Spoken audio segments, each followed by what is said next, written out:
Hopefulness 3.0, St. Patty's Day 2026. Alright, maybe it'll actually charge this time when I plug it in. Plug it in.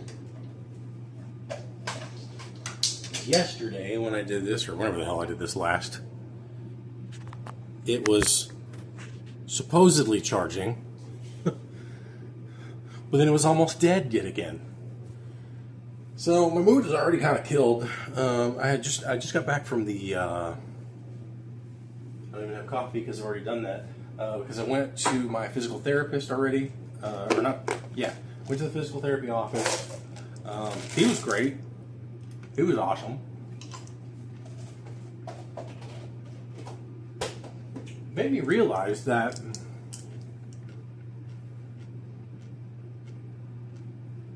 one, I definitely need a massage. Two, he informed me of things that like I hadn't really known about myself. Like I'm apparently relatively hypermobile, not like super hypermobile. You know, like this is an example of it, but this is the more realistic example of it. Apparently, like because he had me, do the leg crossy thing, and he was like, "You cross your legs a lot." I was like, "Yeah." It's like most people can't do that, and I'm like, interesting, especially because since I'm fatter than I have been for the rest of my life, it's harder to do a lot of the, leg crossing type stuff that I've done in the past. So that's interesting information. And it's not a bad thing necessarily. Like if I was super hypermobile, then that could be problematic. But about the massage thing, I was like, I want to get a doctor to massage me because there's something like I know that like a proper masseuse, like an actual like licensed masseuse, because I dated one briefly and she never gave me any massages except for one on my hands during our first date, and that was amazing. But like I know that they have to know stuff about the human body. But I feel like I should have a doctor be the one to massage me because I feel more comfortable with a doctor than I do the idea of stripping down for a massage. But if I was to strip down in front of a doctor, it's not as problematic for some reason. I don't know. I don't know what's wrong with me. Because like having the like, even if I don't necessarily know the exact words that he's using, a lot of times, like, I'll still pick up on stuff, and then I can ask questions, we get a little bit back and forth, and, the bedside manner helps a lot. I mean, that's why this specific doctor was great, because his bedside manner is very good. Akin to my other doctor that I have, my PCP at the moment, she's awesome, her bedside manner is great. We can kind of like up the dialogue a little bit more clinically. I like the clinical dialogue. If she was my masseuse, that would be awesome. Because like I know that I'd be comfortable and all that kind of stuff. But I was just like, I feel more, ideologically, I feel more comfortable with somebody who is super clinical over like trying to be friendly. Now, granted, I've never had a massage in my life. I don't know exactly how they're going to behave, but like this sort of almost, because based on what I remember my many, many moons ago former girlfriend, who was a masseuse, the way that she talked about her job is it kind of had that sort of almost Hollywood-esque format where it's like a spa almost, and I'm like, that feels awkward to me. I would rather walk into, like, it's weird also in this specific facility because it doesn't feel like a doctor's office, because I'm walking into an office building, and like you go down the hallway and like there's no like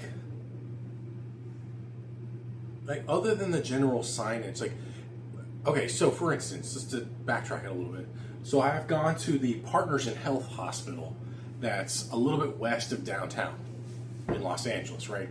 And this looks like a combination hospital slash office building, right? So it doesn't feel exactly like a hospital, but it gives you enough of that, right? There's some elements to it that like feel it is verging more on like office building than it is hospital, the way that I was feeling when I was there. But like at least the waiting rooms feel a little more hospital-like. Like the way that, and I get it. I know this might seem weird to some people, but like I want the hospital experience when I'm doing medical stuff. Like when I go to my PCP, it's at an elementary school. It's literally on the same site as an elementary school. It's in like it's in a satellite building. There's another building that's like for dentistry, I think, or whatever. And it looks like it's in a portable building, just in a nicer version. But when I go in there, like you can see through the door. I think that's important. I think being able to see through the fucking door is important. Now, granted, I understand this is a medical facility. They want privacy, and especially because, like, if you were to be able to see in the building, you'd be able to see all the way to the back of the office. So I get that, and you know, it's like also most offices don't really change too much when it comes to what they call the proscenium. That's a theater thing, but like the opening. The thing that you see that frames the play is the proscenium, right? That's your entrance into the hospital, into the office. You know, when you go into a hospital and it feels like you see the lights and the colors and everything and that sterility, that you just know you're going into a hospital, that is the proscenium. That is the thing that is providing you that sense of hospital time. I don't get that at this place because it's a fucking office building and half the floor is vacant too. And like the waiting area is very small, which is unfortunate. I prefer a larger waiting area because one, I want to be able to sit wherever the fuck I want and not have to worry about, you know, crowding other people with my fat ass. But the whole floor is carpeted too. So there's that non-sterility that's kind of like carpeting is generally speaking not sterile compared to like a tile floor, right? So there's a carpeted hallway all the way down. Then the room in which you're in for the physical therapist office is carpeted and everything. So it doesn't have that like hospital feel that I'm actually looking for when I do medical related stuff, whereas my PCP does have those things. You know, the floor is hospital-like. The doorways look like the one door that goes into the back is bigger than your typical door because, you know, they may need to move some people, whatever. Now, I like them when they're even bigger, when they're like the big old but, you know, but at the same time, okay, even though the door's not big enough or as big as I want it to be, because I like those big giant like gurney doors that you get in hospice, it's not necessary in a PCP. But even when you're going down the hallways, it still has that weird, sterile, almost cold feeling, that sensation of, oh, I'm not here to be comfortable. I'm here to be helped. My health is the important thing here. And while I do understand the mental health of comfort, it's, to me at least, it's like having cough medicine. Cough medicine shouldn't taste nice. It shouldn't be delicious. It should taste like medicine. Because, one, you don't want somebody to accidentally consume too much of it. And so you want to make it to where, hey, this is medicine. This is nasty. And so that kind of creates that sense of, oh, this is actually supposed to be good for me. That is a me thing. I don't know about anybody else. I'm not trying to stake any kind of claims for anybody other than myself. That's just how I want my medical experiences. I'm gonna take them as I get them, of course.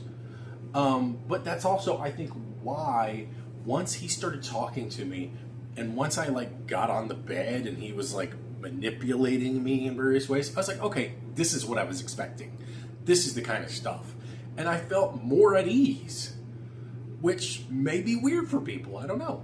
And so I was like, I want him to be my massage therapist as well. And I think I'm going to try to mention that to him too the next time I see him, because I'm like, I mean, I know he's not going to be, but I'm like, I would at least like to mention to him, hey, I realized something about myself, and then follow up with blah, blah, blah. Obviously, his time is, important, and I don't want to take too much of it. He's given me like basically 4 or 5 exercises, but technically 6. So I got this little sheet here. That writing is similar to mine, except I don't use lowercase. So I got the lumbar like rotating thing, and then you have your typical stretch, and then like to pull the knee up, but then like pull your toe towards your face, and then the bridge. So you raise your butt up in the air and try to become straight. This is the only one. This one he did not mention. Well, no, we did do that one. That's right, I remember. She's just a little bit more limber than me. This is the only one on this paper that we did not do, and he's like, this one's more optional. You can do it if you want to. We're basically just trying to press your pelvis into usually your bed, and that's kind of the thing. He's just like, do these things when you're on your bed. When you wake up in the morning, and then when you're getting ready to go to sleep. I don't know how I'm gonna do that, because that's not how I wake up. And I did say, I was like, please make sure we have some kind of like paperwork so that I can be like aware of this. Because if I'm not aware, I will forget what these are, and then I won't do them. So as long as I do them twice a day, that was what he was saying. And I think the average person would be more likely to do them when they wake up and before they go to bed. Me, not so much. Me, I'll be like, oh yeah, I gotta do the thing, and it's like 9 o'clock at night. And then I don't go to bed until 3 in the morning. But yeah, it's just weird thinking that, like, hey, I want a massage, because like he was kind of, and he was intentionally pressing on spots that were supposed to have some kind of pain associated with them. It's like he was pressing on my lumbar vertebrae. He wasn't like trying to move the fascia and all that kind of crap. And so, but like when he was pressing on the sacrum, and I wish I had been able to mention this earlier, but like I had already heard the name sacrum, but it's just an interesting coincidence that John Green had uploaded a video on the Vlogbrothers channel talking about the bones and the sacrum and all that kind of stuff. So, he's talking about the spine and whatnot, starting from the top, I believe. But fun little coincidence there. But the thing that's been kind of like bumming me out now is, I don't know if I'm going to have internet other than going through this form. I don't think I'm going to be able to do it the way that I want to, because AT&T is the main service in this building. Supposedly they have Spectrum. I've already checked. Spectrum is worse. I don't know why that happens. It's like sometimes I feel like I'm just kind of like moving my foot just a certain way, and just kind of spike a pain up my butt.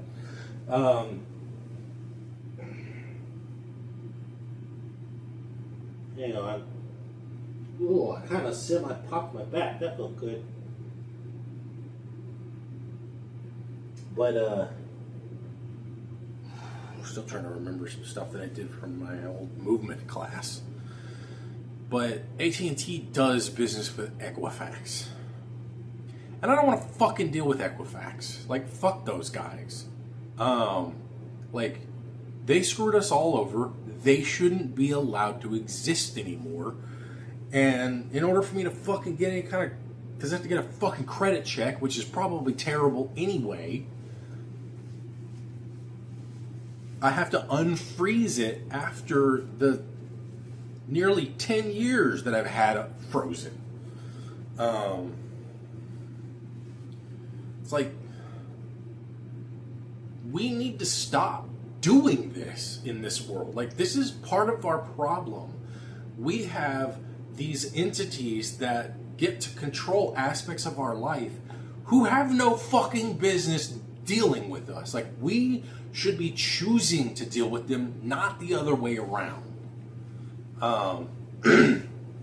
Like, I don't know who you are. Why do you get to control stuff? I didn't even vote for you. You know, at least when our representatives that we voted for fuck us over, we know who they are. We voted for them. We can call them up and all that kind of crap, and potentially get them primaried and get the fuck out. We can't do that with Equifax. We can't do that with Experian or TransUnion. We can't do that with any of them motherfuckers. And for those who didn't know, Equifax basically compromised every human being who lives in America who had a credit score in 2017. Everyone. All the people. Not, I'm not, what is it, the Ron, what the hell's his name? From, it's like, I need you to understand, I didn't ask you for as many eggs as you can, a lot of eggs. I asked you for all of your eggs. It's not a huge number of adults who have a credit score. It's all of them. And that's the situation. Like, every fucking person was compromised because of them. They should have no longer been allowed to have a business. Like, when that class action suit happened, their doors should have been shuttered, their names deleted. Like, their Equifax shouldn't be a thing anymore because of what they did. But because this is America and we care more about the companies than we do about the people, the company continues. It's like with the Sacklers and all their fucking opium bullshit, and the fact that they not only did they know that their product, that their opium and their fentanyl, because fentanyl is a thing that is made in America, specifically medically, like, it has a purpose. They knew that promoting OxyContin and being a drug pusher was going to cause significant amounts of addictions and deaths. They knew, and they still did it anyway. And the judgment against them is a slap on the fucking wrist. It's nothing. They can't even be sued again for the same thing. That's part of the judgment. It's like, hey, you guys, they got judged. We're not going to... It's like they wrote in a form of double jeopardy specifically for the Sacklers. And it's like, we should be on the streets killing those motherfuckers. Like, the average person, when they see a Sackler, should be attempting to murder them because it would be better off for the world. It would be literally a greater good. The same thing that happened with the whole Luigi, potentially, allegedly, against the CEO of United Healthcare. That man, the CEO of United Healthcare, caused more harm to everyday people. His death was a net benefit for society. It was a good thing that he was murdered in broad daylight. That needs to happen more. That kind of thing needs to happen more. The Sacklers need to lose their lives. They should not be allowed to live in our society because of the number of people that they knew could die or have their lives fucking ruined by their product, and not just the product, but the behaviors associated with their products. Like, it was basically a RICO case for all intents and purposes. It was a conspiracy for all intents and purposes, and they got fucking nothing done to them. Because we don't live in a society that cares about the people. We live in a society that cares about the people called corporations. And that is a problem. And, like, I might be considered a terrorist for saying these things. I don't give a fuck, and I will upload this to YouTube. Nobody's gonna fucking watch it anyway. But Equifax and everybody who was involved shouldn't exist. And like, they knew. That's the worst part. Equifax knew they had a security breach, and they didn't fucking say anything for months. So why should I ever deal with them ever again? They should not be allowed. Period. Like, they should not be allowed. Period. There's nothing else that needs to happen at the end of that sentence.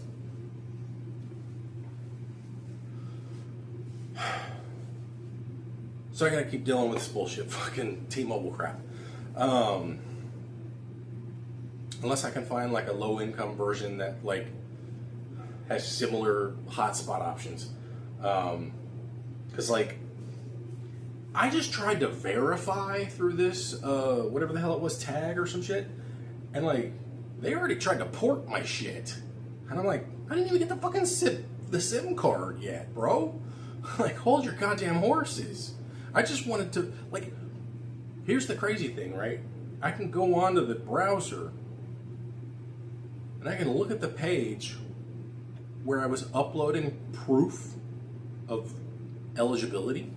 One of those was like proof of address, essentially, because I live in this new place and I have to show basically a part of my lease that says, hey, this person lives at this address.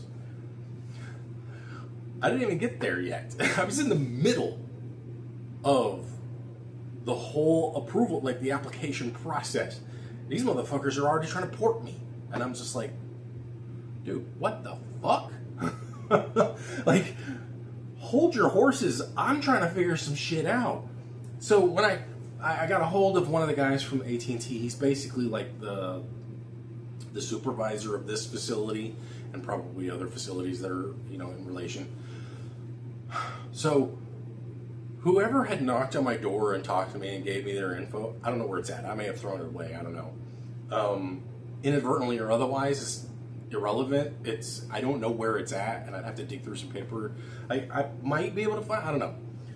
But nevertheless, it sounded like, based on what he had said, the guy at the door, the day that I moved, literally the day that I moved in, I hadn't even taken stuff out of the boxes that I brought with me. Like, I still had a bunch of boxes that were just strewn about the place. And so, from what I remembered, there was like basically a 2-month sort of like freebie period, right? Now, the probability is that it was a promotional thing, and that once you were involved in the thing, there was like maybe a $60 rebate or something like that. I don't know. I don't remember because, again, I don't have the data on hand because I was busy that fucking day, and I've been busy every goddamn day since, essentially. So my understanding of it was muddy at best. And so I get this paperwork here. I don't even know if it's the same guy, but I just sent him an email and I'm like, here's some stuff, whatever, blah, blah, blah, blah, blah. And so he calls me after I send him my email, or after I email him my phone number. We're talking about it, and he's just like, where'd you get the idea that there was a 2 months free? So I broke it down to him to the best of my ability. I'm like, I don't remember, to be honest. He's like, that's not really a thing that we do. The best thing we have is like $45 a month. And then, you know, that's if you have auto pay on, and that's if your credit score is good enough. And I'm just like, where the fuck is all this crap coming in? And it's like, you can pay $45 a month for 300 up and down, which, I mean, that's good. 300 megabits per second, not megabytes. Megabits per second is not bad. But like, there's the auto pay that's necessary. It's all fucking necessary for this shit. Like, what I'm gonna try to find, like, the problem is, again, even though I'm in a low-income housing unit, and that I am a recipient of government services, I can get the free phone basically, but I can't get the free internet. At least not from what I want to find. And so I'd have to find something else, and I'll have to look into that later. But it's just like, he's like, okay, so instead of 30, I was like, there's this better option where you get a $150 rebate, and then, after he's been hyping this thing up, and I'm still like, I'd rather just have the thing that I was talking about, without really saying that out loud. Then he's like, and I just gotta, let you know that it might take a couple of months for all these, rebates and shit to kick in. And I'm like, the fuck, man? Like, so all of the good stuff that helps make this thing look good aren't even things you can get up front. Like, I'm already waiting on a $750 gift card from this building, but they can't give it to me until the beginning of fucking April. So I have to go talk to them basically on April 1st and hope they don't fucking try to prank my ass. And it's just like, I can't be dealing with all of these, little things. You gotta wait. Like, I understand that delayed gratification is a good thing. It is a good quality to have in a human. There's a reason I'm in this building, though, because I'm terrible at it. And planning for that is much, much more difficult for me than planning for the things that I know I can do now. Like, sure, I can buy, maybe a $150 pair of shoes, which I've never done, by the way. I got one basically for free as part of my work uniform when I was working at a shoe store. But even my employer didn't like the fact that I was telling people that. And I was just like, why didn't you say something? And, it's like, me living in this society is very hard because I have to assume a lot of shit that I don't know I shouldn't be assuming. Like, a lot of this stuff doesn't make sense to be assuming. And so I'm just like, I'm trying to take the good with the bad. I'm trying not to let the bad fuck me over. I'm trying to be appreciative. I'm terrible, by the way, at like acknowledging the good in my life because I never feel good. And then, the problem is often the things that look good on the surface have bullshit hidden under them. And then it's just like, oh, okay, fuck. And now, I'm sure there'd be somebody out there, if they ever watch this. Like, I remember one of the guys, he was a pretty chill dude overall. He was an OG gangbanger, and like, he was still very much a gangbanger in many ways. But like, when I told him about my experience at the first MRI machine, and when I popped my head in and I was out within 30 seconds, he's like, what's the big deal? It's just a little hole. And I'm like, yeah, it's too small. And it's like, he just didn't get it. And I understand that there are people out there who just won't get it. And they'll just be like, what's the fucking big deal? Just unfreeze your fucking credit. And I'm like, there's a principle behind this, for one. Like, I understand that I know that I am effectively crippling myself for this, but like, they get to keep doing business if you keep doing that shit. I don't want them to be in business. I don't want them to exist. Well, but you're just one person. Yeah. But 1,000,000 people is just 1,000,001 people. There was this image I saw, or no, it was one of the images. It was like a re-skeet or whatever the fuck they call it on Blue Sky. And it was talking about how in Boca Raton, Florida, the Democrat won by 1 vote. The 2 Republicans who got more total votes, mind you, but because Florida is banning ranked choice voting, they lost. Because even though the Republicans got more votes total because of the plurality first past the post rule, the Democrat won by 1 vote. Now, it got a recount and it was up by 5. But it was 5! 1, 2, 3, 4, 5! Not 5 million, not 5,000, not even 50. 5 people. The average amount of friends a person has. That's nothing.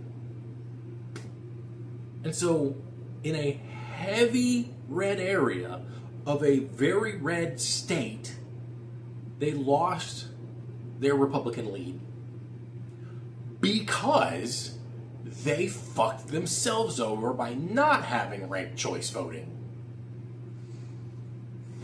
And of course, they're going to probably take it to court for fucking months and whatever. But the sheer fact, and this was like a total of like 10,000 voters. So 10,000 people out of who knows how many people are currently living in Boca Raton, Florida.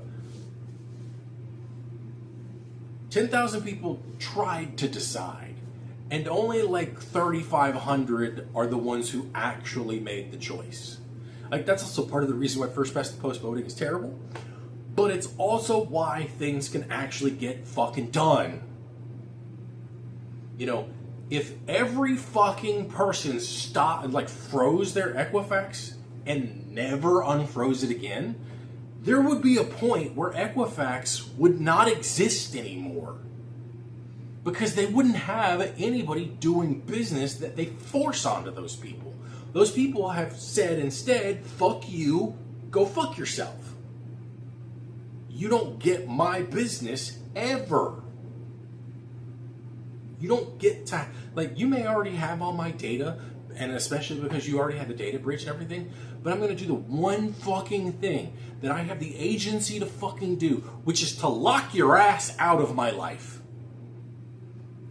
Yeah, it might fuck me over in a lot of ways, but you know, if enough fucking people do it, they don't exist anymore, and then they don't have control over you anymore, and systems start changing, because then it's like, okay, this credit reporting agency doesn't exist anymore, so now we, as whatever business that used to deal with them, is also maybe we have to move over to TransUnion or Experian, and then maybe the rest of us get up on our, you know, collective action and our unionized idea and say, okay, now do it to both of those too.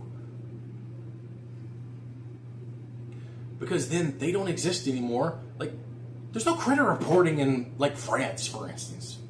Like, France doesn't have a credit rating. They just lend you shit. They look at your income and then they lend you shit. By the way, the whole credit reporting thing that we have in America is a byproduct of slavery. Sorry, it's Jim Crow bullshit. Just like redlining is also Jim Crow era bullshit. You know, it's like, well, redlining is the old school. The new version is HOAs. HOA is just another version of redlining, which is preventing black people from getting into certain neighborhoods through quote-unquote fair practices. Even though through those fair practices, black people got fewer loans of similar rates despite similar risks. And so, and that's one of the reasons why, like, we have so many problems in this fucking country is racism, for one. A lot of what we have is due to racism. But racism is a byproduct of classism and white supremacy. And so all of these things I'm bitching about are problems that this country likes to support when we shouldn't.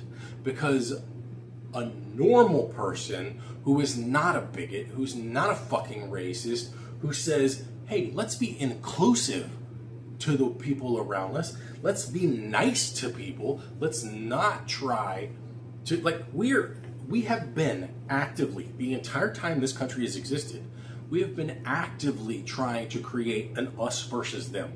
We've been actively trying to divide. We should not be called the United States of America. We should be called the divisive states of America, because that's what it's been the whole goddamn motherfucking time. When you literally start a country and you're like, okay, well, these people don't actually count as people. And then we're like, hang on a second. We should count them as people, but only 3/5 of people, because then for the census, they'll count towards us so that we can get the right number of representatives and seats and shit, so we can maintain the power.